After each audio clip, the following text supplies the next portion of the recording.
Hello रियो, कैसे हैं आप लोग सभी के सभी। एक बार फिर से आप सभी का स्वागत है आपके अपने यूट्यूब चैनल विजन बैंकिंग पे। उम्मीद है सभी अपने घर में सेफ होंगे, सुरक्षित होंगे और आप सभी की तैयारी बहुत ही शानदार तरीके से चल रही होगी।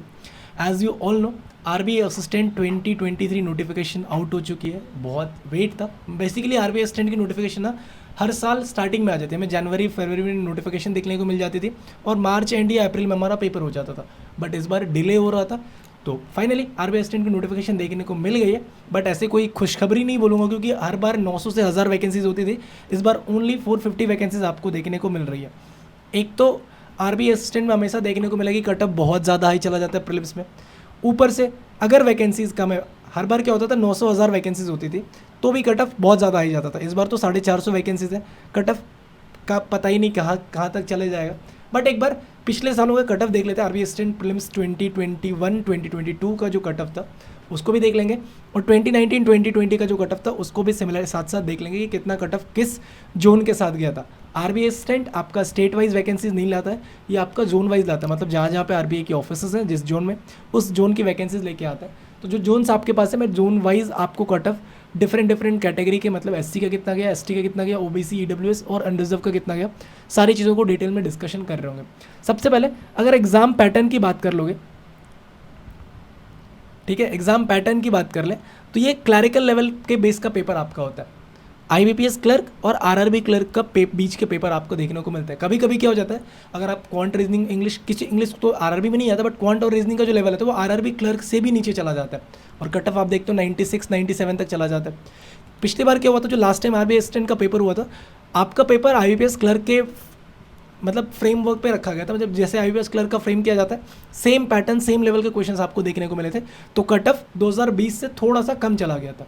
ठीक है, अगर मैं बात करूँ मेंस का, तो मेंस आपका क्लैरिकल मेंस, एसबीआई क्लर्क और आईबीपीएस क्लर्क मेंस लेवल का ही क्वेश्चंस होते हैं वहाँ पे। और यहाँ पे cut off comparatively SBI clerk या आईबीपीएस क्लर्क से भी ज़्यादा देखने को मिलता है। ठीक है, तो अब देखो क्लैरिकल पेपर है तो आपको स्पीड की ज़रूरत होगी। एक बात तो पक्की बात है, स्पीड की ज़रूरत होगी। 96 कट ऑफ जा रहा है, एक्यूरेसी स्पीड सारी की ज़रूरत होगी। तो स्पीड बनाने के लिए सबसे रामबान इलाज क्या है कि अगर आप क्वांट की बात करो तो आपको 11 रूल्स ऑफ स्पीड मैथ्स पक्की बात पता होनी चाहिए। मतलब आपके टिप पे होना चाहिए 11 रूल्स क्या है स्पीड मैथ्स के। अगर आपको नहीं पता, यूट्यूब पे जाओ, सर्च करो 11 रूल्स ऑफ स्पीड मैथ्स, आपको मिल जाएंगे। आप 1.5 घंटे की वीडियो कंप्लीट कर दो उसको, और उसके बाद मेरे को नहीं लगता कि आपको कहीं स्पीड मैथ्स में अगर आप प्रैक्टिस में रहोगे तो आपको ज़्यादा दिक्कत आने वाली है। ठीक है, फिर प्रैक्टिस के लिए आप क्या कर सकते हो, गाइडली का स्पीड बूस्टर कोर्स आता है। इसमें आपको रीजनिंग, क्वांट, इंग्लिश का सेक्शन वाइज, रीजनिंग क्वांट में आपको क्या देंगे कि आपका स्पीड मैथ्स का सेक्शन कर दिया, रीजनिंग में क्या करेंगे, सिलॉक्स इनइक्वालिटी निकाल के रख दिया, इंग्लिश में आपका पैराजम्बल एक दिन दे दिया, एक दिन आपको फिलर्स दे दिया, एक दिन आपको क्लोज टेस्ट दे दिया। इस तरीके से वो आपका प्रैक्टिस करवाते हैं। तो डिस्क्रिप्शन बॉक्स में मैं 11 रूल्स ऑफ स्पीड मैथ्स की भी लिंक डाल दूंगा और आपके स्पीड बूस्टर कोर्स का भी लिंक आपके डिस्क्रिप्शन बॉक्स में डाल दूंगा। कोड अगर आप VB12 यूज़ कर लोगे तो आपको 12% का एक्स्ट्रा डिस्काउंट मिल जाएगा। ठीक है, फिलहाल कट ऑफ देख लेते हैं। ये 2021-22 का, मतलब लास्ट ईयर जो आपका पेपर हुआ था उसमें कट ऑफ है। अगर आप अहमदाबाद की बात करोगे तो 82.25 एससी का, एसटी 74.50, ओबीसी 82.25, ईडब्ल्यूएस 82.75 और अनरिजर्व का 87.25। मैं यहाँ पे सारी की सारी अनरिजर्व कैटेगरी का कर रहा हूँ। आपको ये पीडीएफ पूरी की पूरी टेलीग्राम पे मिल जाएगी। आप सर्च करोगे विजन बैंकिंग तो आपको टेलीग्राम चैनल भी मिल जाएगा, वहाँ पे भी आपको ये सारी की सारी चीज़ें मिल जाएंगी। डिस्क्रिप्शन बॉक्स में भी पीडीएफ अवेलेबल है। फिलहाल मैं एक बार कट ऑफ एनालाइज कर लेता हूँ अनरिजर्व कैटेगरी का। बाकी जितनी भी कैटेगरी है सबका लिखा पर है। यहाँ देख लो, बेंगलोर का कट ऑफ कितना गया था, 82.75, भोपाल 89.50, भुवनेश्वर 90.50, चंडीगढ़ 90.75, चेन्नई 87.75, गुवाहाटी 86.65, हैदराबाद 90.25, जयपुर 89.25, जम्मू 85.50, कानपुर एंड लखनऊ 89.25। अब आपको लग रहा होगा ना भैया इतना ज़्यादा कट ऑफ कैसे है, इतना तो आरबीआई क्लर्क में भी नहीं, सॉरी आईपीएस क्लर्क में भी नहीं जाता। आप इसका ना प्रीवियस ईयर का पेपर जाके एक बार अटेम्प्ट करके देखो कि पेपर का लेवल क्या रहता है। जो आपने अभी जिन्होंने आरआरबी क्लर्क का पेपर दिया होगा या आईबीपीएस क्लर्क का पेपर दिया होगा ना 2023 में, आपको आइडिया लग जाएगा कि आपने जिस लेवल पे पेपर दिया उससे भी कितना नीचे का लेवल रहता है आरबीआई असिस्टेंट का। ठीक है, क्योंकि अब क्या हुआ इस बार, क्या हमने देखा कि आरआरबी क्लर्क का भी लेवल एक सही लेवल पे था। ठीक है, तो लेवल कम होता है इसीलिए वैकेंसीज भी कम है और कटअप भी कम चली जाती है। ठीक है, नेक्स्ट देख लेते हैं। कोलकाता कटअप कितना था, 90.75, मुंबई 85.25, नागपुर 87, न्यू दिल्ली 89.25, पटना 89 और 86.50। अगर मैं पिछले साल का कंपैरिजन करूँ अनरिजर्व कैटेगरी का, तो जब सबसे ज़्यादा वैकेंसी मतलब कट ऑफ गया तो वो था चंडीगढ़ में और कोलकाता में। 90.75 का अनरिजर्व कैटेगरी का था सबसे ज़्यादा। ठीक है, वैकेंसीज भी डिपेंड करती है कि कितना कहाँ पे कितनी वैकेंसीज थी। अगर आप बोलोगे तो मैं वैकेंसीज के साथ मतलब प्रीवियस ईयर वैकेंसीज और इस बार की vacancies previous year cut off के साथ कंपैरिजन करके भी एक वीडियो आपके साथ प्रॉपरली लेके आ जाऊँगा।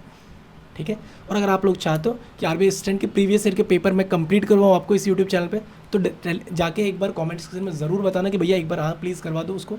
मैं आपके साथ आरआरबी क्लर्क की वैकेंसी, जैसे आपका मेंस कंप्लीट होता है 16 को, फिर आपका RIBPS PO भी है, बट मैं 17 या 18 को आपका पूरा का पूरा कंप्लीट करवा दूंगा आरबीआई असिस्टेंट का पेपर प्रीलिम्स का। ठीक है, तो एक बार सिर्फ जाके कमेंट सेक्शन में आपको मेंशन करना है कि आरबीआई असिस्टेंट 2021-22 और 2019-20 का पेपर भैया करवा दो। मैं डेफिनेटली आपको वहाँ से सारी की सारी चीज़ें सॉल्व करवा रहूँगा। ठीक है, अब ये तो था पिछले साल का। अगर मैं 2 साल पहले जाऊँ, जो 2020 में पेपर हुआ था, 19-20 की वैकेंसी थी, 20 में पेपर हुआ था, उस बार ना वैकेंसीज में कट ऑफ बहुत ज़्यादा हाई चला गया था। रीज़न कि पेपर बहुत ही ज़्यादा ईजी था। वैकेंसी आपको कट ऑफ से रियलाइज़ हो जाएगा। अहमदाबाद 92.75, बेंगलुरु 92.25, भोपाल 94.75, भुवनेश्वर 95.75, चंडीगढ़ 96.75, चेन्नई 94, गुवाहाटी 89.50, हैदराबाद 96.25। देख लो कितनी ज़्यादा, 96.75 चंडीगढ़ का, यहाँ देखो कितने ज़्यादा आई है। यहाँ पे 96.75 हैदराबाद का देखने को मिल रहा था। नेक्स्ट जयपुर 95.75, जम्मू एंड कश्मीर 94.25 था, कानपुर का 96 था, कोलकाता 96.25, मुंबई 87.75, नागपुर 90.50, न्यू दिल्ली 96.25, 95.75 था आपका पटना का, और तिरुवनंतपुरम और कोची का था 96.25।